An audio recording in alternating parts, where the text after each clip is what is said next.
నమస్తే అండి, మీరు చూస్తున్నారు ఎంఎం ఇన్స్పైర్ యూట్యూబ్ ఛానల్. విద్యా ఉద్యోగ సమాచారం కొరకు మా ఛానల్ని సబ్స్క్రైబ్ చేసుకోండి, లైక్ చేయండి, షేర్ చేయండి, కామెంట్ చేయండి, పక్కనున్న బెల్ ఐకాన్ని ప్రెస్ చేయండి. ఈరోజు మనం చర్చించే అంశం ఏంటంటే తెలంగాణ నుండి ఉద్భవించిన సాహిత్య ప్రక్రియలండి. తెలంగాణ నుండి ఉద్భవించిన సాహిత్య ప్రక్రియలో ఈ ఏరియా నుంచి కంపల్సరీ మనకు ఒక మార్కు వచ్చే అవకాశం ఉందండి. ఎందుకంటే ఈ ఏరియా ఇంపార్టెంట్ కాబట్టి ఈ ఏరియాని మీరు కాన్సన్ట్రేషన్ చేసినట్టయితే సులభంగా ఒక మార్కును సాధించవచ్చండి. ఒక్కొక్కటి చూద్దాం. చూడండి, సాహిత్యం అయితే తొలి తెలుగు శతకం అండి. తొలి తెలుగు శతకం ఏంటంటే వృషదాపి శతకం అండి. తొలి తెలుగు శతకం ఏంటంటే వృషదాపి శతకం. దీన్ని రచించింది ఎవరంటే పాల్కూరి సోమనాథుడు అండి. పాల్కూరి సోమనాథుడు. తర్వాత తొలి తెలుగు ద్విపద కావ్యం. తొలి తెలుగు ద్విపద కావ్యం ఏంటంటే బసవపురాణం అండి. తొలి తెలుగు ద్విపద కావ్యం బసవపురాణం. దీన్ని రచించింది ఎవరంటే పాల్కూరి సోమనాథుడు అండి. పాల్కూరి సోమనాథుని యొక్క రచనలు చూసినట్టయితే 1 వృషదాపి శతకం, 2 బసవపురాణం, 3 పాండిత్యారాధ్య చరిత్ర. ఈ 3 పాల్కూరి సోమనాథుని యొక్క రచనలండి.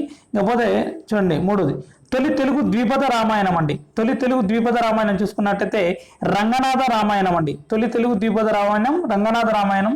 దీన్ని రచించింది ఎవరంటే గోన బుద్ధారెడ్డి అండి. గోన బుద్ధారెడ్డి. ఇకపోతే తొలి తెలుగు దండకం. తొలి తెలుగు దండకం ఏంటంటే భోగిని దండకం అండి. తొలి తెలుగు దండకం భోగిని దండకం. దీన్ని బ్రహ్మణ పోతన రచించారండి.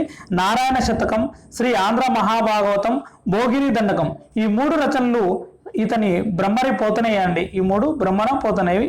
ఇకపోతే కవి జనాశ్రయం రచయిత మల్లయ్య రచన అండి. కవి జనాశ్రయం రచయిత మల్లయ్య రచన.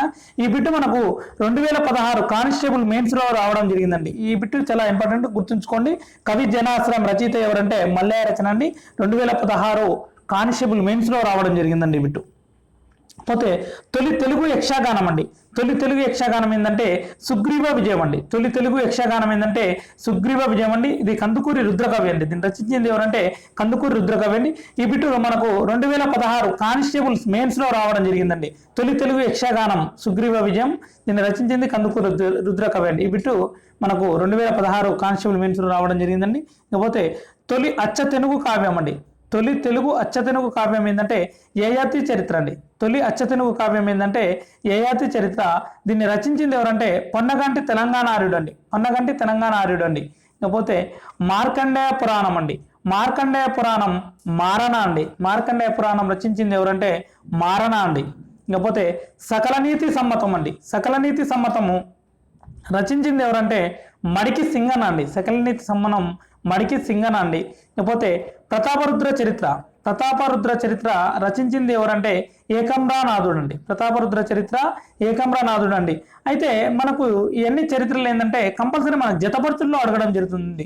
ఒక మార్కు జతపరచుల్లో ఈ ఏరియా నుంచి రావడం జరుగుతుంది. కాబట్టి వీటన్నిటిని మీరు కాన్సన్ట్రేషన్ చేయండి. కాకపోతే తొలి తెలుగు చిత్రకావ్యం అండి. తొలి తెలుగు చిత్రకావ్యం ఏంటంటే దశరథ రాజనంద చరిత్ర అండి. తొలి తెలుగు చిత్రకావ్యం ఏంటంటే దశరథ రాజనంద చరిత్ర అండి. దీన్ని రచించింది ఎవరంటే మరిగంటి సింగనాచార్యుడు అండి. మరిగంటి సింగనాచార్యుడు అండి. కాకపోతే తొలి గాథా సంకలన కావ్యం అండి. తొలి గాథా సంకలన కావ్యం చూసినట్టయితే గాథా సప్తాశతి అండి. తొలి గాథా సంకలన కావ్యం ఏంటంటే గాథా సప్తాశతి అండి. దీన్ని రచించింది హాలుడు అండి. దీన్ని రచించింది హాలుడు అండి. ఇకపోతే మనకు కేంద్ర సాహిత్య అకాడమీ అవార్డులు చూడండి. కేంద్ర సాహిత్య అకాడమీ అవార్డులు చూసినట్టయితే ఏ రచనలకు రావడం జరిగింది అనేది చూద్దామండి. ఫస్ట్ చూడండి, 1 ఆంధ్రుల సాంఘిక చరిత్ర అండి. ఆంధ్రుల సాంఘిక చరిత్ర. దీనికి సూరవరం ప్రతాపరెడ్డి అండి. దీన్ని రచించింది. ఆంధ్రుల సాంఘిక చరిత్రకు కేంద్ర సాహిత్య అకాడమీ అవార్డు రావడం జరిగింది. దీన్ని రచించింది సూరవరం ప్రతాపరెడ్డి అండి. ఇకపోతే 2వది తిమిరంతో సంబరం అండి. తిమిరంతో సంబరం. దీన్ని రచించింది దాశరథి కృష్ణమాచార్యులు అండి. తిమిరంతో సంబరం రచించింది దాశరథి కృష్ణమాచార్యులు అండి. ఇక 3వది చిల్లర దేవుళ్ళు అండి. చిల్లర దేవుళ్ళు అనే రచనలకు కేంద్ర సాహిత్య అకాడమీ అవార్డు రావడం జరిగింది. దీన్ని రచించింది ఎవరంటే దాశరథి రంగాచార్యులు అండి. దాశరథి రంగాచార్యులు. ఇకపోతే స్వరలయలు అండి. స్వరలయలకు కేంద్ర సాహిత్య అకాడమీ అవార్డు రావడం జరిగిందండి. దీన్ని రచించింది ఎవరంటే సామల సదాశివ అండి.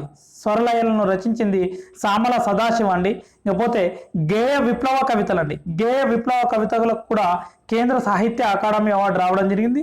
దీన్ని రచించింది ఎవరంటే ముగ్దిం మైనుద్దీన్ అండి. ముగ్దిం మైనుద్దీన్. ఇకపోతే మంటలు మానవుడు. మంటలు మానవుడు అనే రచనను రచించింది ఎవరంటే సి నారాయణ రెడ్డి అండి. సి నారాయణ రెడ్డి. ఇతడు విశ్వంబర అనే నవలను కూడా రచించడం జరిగింది. దానికి జ్ఞానపీఠ అవార్డు దక్కడం జరిగిందండి. జ్ఞానపీఠ అవార్డు కూడా లభించిందండి. విశ్వంబర అనే నవలకు సి నారాయణ రెడ్డి రాయడం జరిగిందండి. దీనికి జ్ఞానపీఠ అవార్డు అనేది రావడం జరిగిందండి. ఇంకా ఏమైనా సమాచారం ఉంటే ముందు ముందు వీడియోల రూపంలోకి మీ ముందుకు తేవడానికి ప్రయత్నిస్తుంటాను. ఎట్టి పరిస్థితుల్లో ఈ 4-5 రోజులలో మీ ముందుకు ఇంకా చాలా సమాచారాన్ని తేవడానికి ప్రయత్నిస్తుంటాను.